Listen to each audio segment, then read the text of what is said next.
Hey, everybody. It's Evan Grant from the Dallas Morning News, dallasnews.com. Your friendly Texas Rangers insider with another edition of This Week in Rangers Baseball, y'all. Hopefully for your Rangers, it's not this last week in Rangers Baseball. As I record this, it is Wednesday, September 27th, my cousin Karen's birthday. Hi, Karen. And the Rangers are prepared to play the last game of their series against the Angels. They have not clinched the playoff berth. They have not clinched the AL West. They have not clinched anything, but they remain in great position to do so. And everything is going to come down to the last series against the Seattle Mariners. They can clinch a whole bunch of stuff in Seattle. It's pretty appropriate. It's kind of where their season died last year. Lost a ton of one-run games to the Mariners last year. Watched the Mariners go to the playoffs. And the Rangers have the opportunity to go up to Seattle this year and dethrone the Houston Astros. There's a number of scenarios that could play out as we sit here on Wednesday. So I'm not going to run through playoff scenarios because I think a lot of them will be moot by the time you watch this. I know you're all downloading this and watching it immediately once it hits the air, but don't say air on YouTube. What do you say? Once it hits the tube? Once it's tubing. But anyway, look, here's the bottom line. The Rangers need to win at least one game in Seattle, possibly two, to clinch playoff berth, to clinch the AL West. First trip to the playoffs since 2016.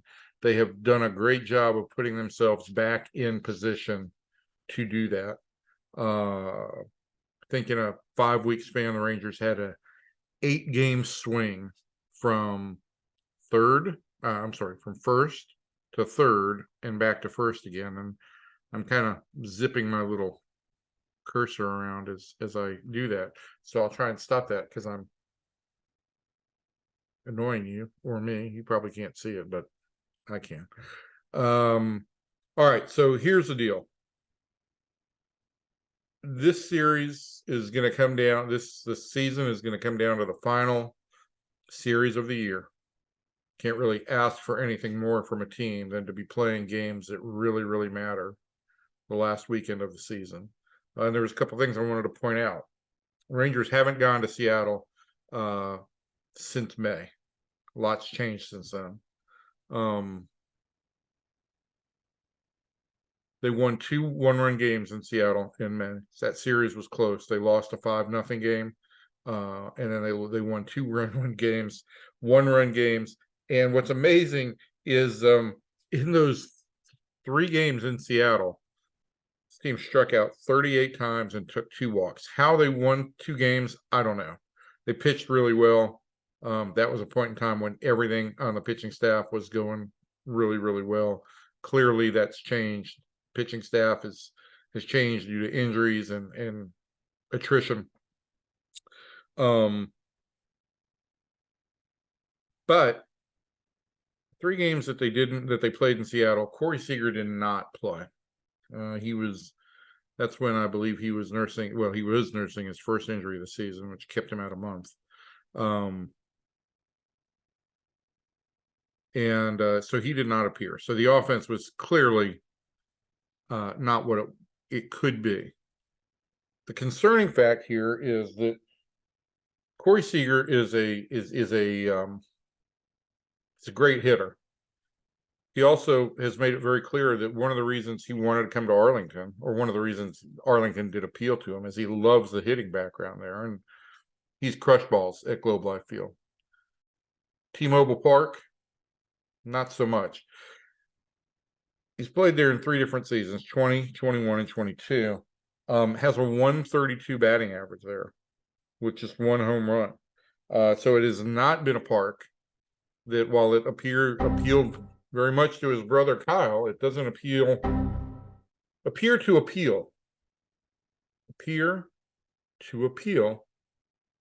just difficult for an old man to say. It doesn't appear to appeal as much to Corey. Let's factor in a couple things. He did see the ball really well against Seattle over the weekend. He does have a 1606 OPS against the Mariners in the 6 games he's played against them this year, all at Globe Life Field. He's crushed them there. Has not appeared in Seattle. So that's significant. I think we shall see exactly how he responds to the bruised right forearm. He didn't quite show me exactly where the bruise was, but it was down near the wrist. He got hit by a pitch on Tuesday night, somewhere over here, and it clearly hurt. I thought he was going to leave the game immediately. He did not. He ended up leaving it an inning later when the Rangers were already out of it and realized that, hey, maybe it was more important to just kind of get him out, get treatment started for him, get some other guys, even Marcus Semien, off their feet for a couple innings, and get them more prepped for the next day, because that game wasn't going to be won on Tuesday night, and so they need to flush it as quickly as possible and move on to the next one, because right now it's about stocking up wins, not about anything else. Seager said on Tuesday that he thought he'd be fine. When I asked him how confident he was that he would play on Wednesday, I didn't get the biggest sign of confidence, but I also think, look, this is a guy who's very, what's the right word? Very even keel. Doesn't want to give you a whole bunch of false stuff. Doesn't want to give you false hope. He could be sore. As I record this, he could be sore, could miss a day. And I think that the Rangers also understand, as important as it would be to lock away the series against Anaheim and stock up another win, it's still going to come down to beating Seattle, and beat Seattle, whether it's Thursday or Thursday and Friday. That's what the Rangers are going to have to do to sock away their playoff bid. So I think that they'll take that into account as they manage the lineup going into this whole thing. One other thing I wanted to mention about the series against Seattle, don't have a ton of numbers to give you here. Of course, I'm not sure you come here for the numbers. You come here for my incredible good looks and sparkling personality. Let's just all face it. But there was a good point in this season where the Rangers struggled against four-seam fastballs, elevated four-seam fastballs out of the zone. They chased them. They couldn't catch up to them. They couldn't lay off them. Among those guys, Adonis Garcia, first and foremost. Garcia did a great job against Seattle over the weekend. Had a great series. Has played really well and has been very refreshed in his approach since he came back from his knee sprain. And quite frankly, I think I wrote about this after Monday's game. But if you look back at what took place in early September, Garcia was going really poorly when he landed on his knee on a catch, on an attempted catch on a Michael Brantley home run against Houston that was completely in vain. Went high above the wall, but still had no chance to catch the ball. Landed on his knee. It kind of hyperextended, sprained it. I think there was real concern. There was real concern that he had blown out the patellar tendon and he was going to be done, and that would have impacted his ability to get ready for 2024 as well. Rangers got the best possible scenario. It was just a strain. He was able to come back 10 days later, and he came back. Listen, I think he needed some time off physically. This is as you are well aware, this is a muscle-bound man. It's amazing that his parents named his brother Adonis and him Adolis, because certainly Adonis might be more apropos for this guy. But I think that body and carrying that body and playing every day, going to the All-Star game, appearing in the home run derby, especially when he had that added incentive of going up against Randy Arozarena and Luis Robert. I think all of that ultimately took a toll, both physically and mentally. And the best thing possible for him, it really looks like, was that 10-day separation where he could take a break for a couple days, rest the body, take a couple days to rest the mind when the Rangers went first on the road to Toronto. And then he could get back to studying some video mentally, getting his head in the right place about his approach and about laying off that high fastball, and went to work on some things. And look, this is a guy who can carry this team on occasion. He's a guy who wants to carry this team on occasion. Sometimes the want to overrides the can, and I think that leads to him pressing, trying to do too much, however the phrase is you want to call it. At this point in my career, I don't even know what pressing means anymore. I just think it's guys who go up there and want to do more than probably the situation asks of them. But he's always been a guy who's risen to the occasion on those few times when the Rangers have had occasions during his time here. And so I think that time off was huge for him. But the other part of this is that injury and the Rangers' initial concerns that, hey, they'd be without Garcia for the remainder of the year in a stretch of a playoff race where they were fading, is what ultimately led to the call-up of Evan Carter. The Rangers had thought about calling up Evan Carter prior to the Garcia injury, but they really hadn't acted on it. He had gone up to AAA on his 21st birthday, was there for a week, when the Rangers had no choice but to call him up. They needed him at that point in time. They needed some better at bats at the bottom of their lineup, and the injury to Garcia made it a no-brainer. And so what the Rangers got was they got 10 days to get Garcia refreshed. They got 10 days to break Evan Carter into the lineup.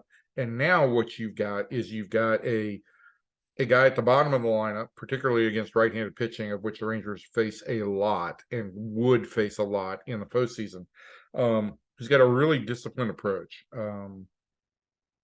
It's hard to quantify just how good Evan Carter has been at pitch discipline, but he hasn't tried to do too much in the big leagues, and that's really difficult for any rookie, especially a 21-year-old. So you take Evan Carter, you put him at the bottom of the lineup, particularly against right-handers. Garcia back in the middle of the lineup gives you some more depth there. In addition, the Rangers got Josh Young back at the same time that they got Garcia. Now all of a sudden the middle of the lineup is not just is longer and more power punch, packs more power. On top of all that, the Rangers didn't want to expose Carter too much to left-handed pitching too early. And listen, they've had issues in left field for years. There have been times this year when the left field platoon worked out well for them. Travis Jankowski got off to a hot start, but he has cooled down perhaps under the workload that he's been under this year, which is more than he's played the last few years. And he's got a slender body. I think he gets worn down. They tried JP Martinez. They tried Ezekiel Duran. None of those guys really worked in left field. But Carter against right-handers at the bottom of the order.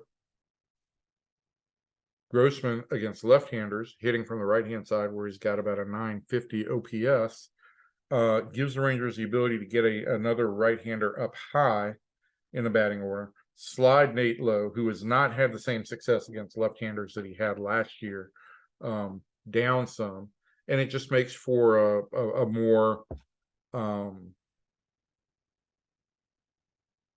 versatile and consistent lineup. And so this is what I think you've seen most nights. Now, Tuesday night, this was Reed Detmers, who has a track record of shutting the Rangers down, did just that. But I think that they will finish up the season facing mostly right-handers. They have they've excelled lately against right-handers. You know, I think they faced 10 consecutive right-handers in September, right before this 2-game stretch against Sandoval and Detmers, and they were very effective. And so I think that all plays well for the Rangers. All of that is a bunch of hoo-ha. I'm big on the hoo-ha. All that is just a bunch of baloney. It's time to go out and play good baseball at the most important time in the season.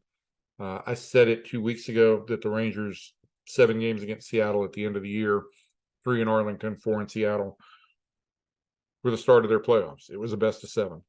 They won 3 in Arlington.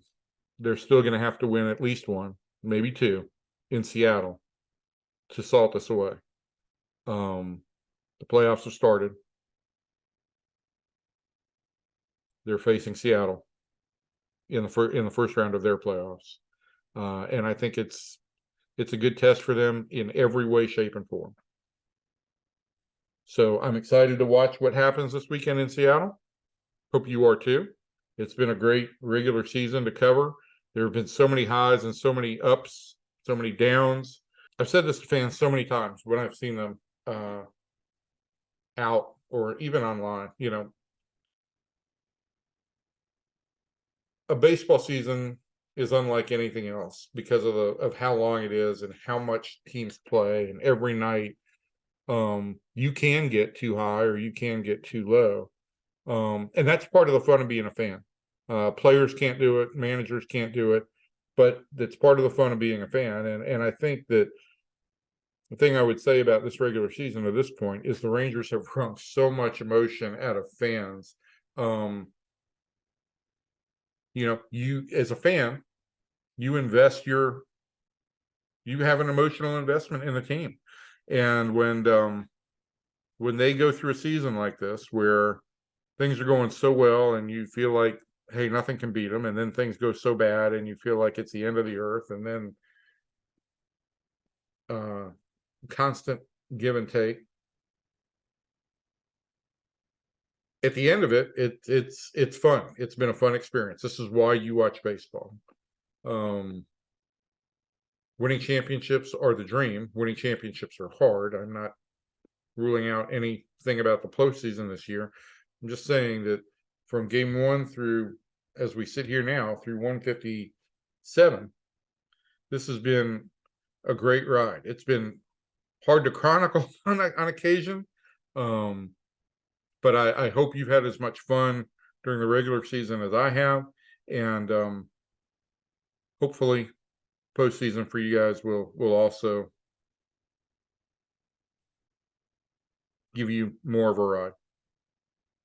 All right, I'm going to sign off. I'm losing my train of thought. I've got a bunch of different things going on up here. I'm trying to juggle multiple playoff scenarios, multiple potential travel scenarios, and I'm not really conveying as well as I would like to just how much fun the emotional ride, I hope, has been during the season. Anyway, thank you. We'll be back hopefully for a playoff preview next week. But either way, we'll hopefully be back. Thanks again for watching. Talk to you soon, everybody.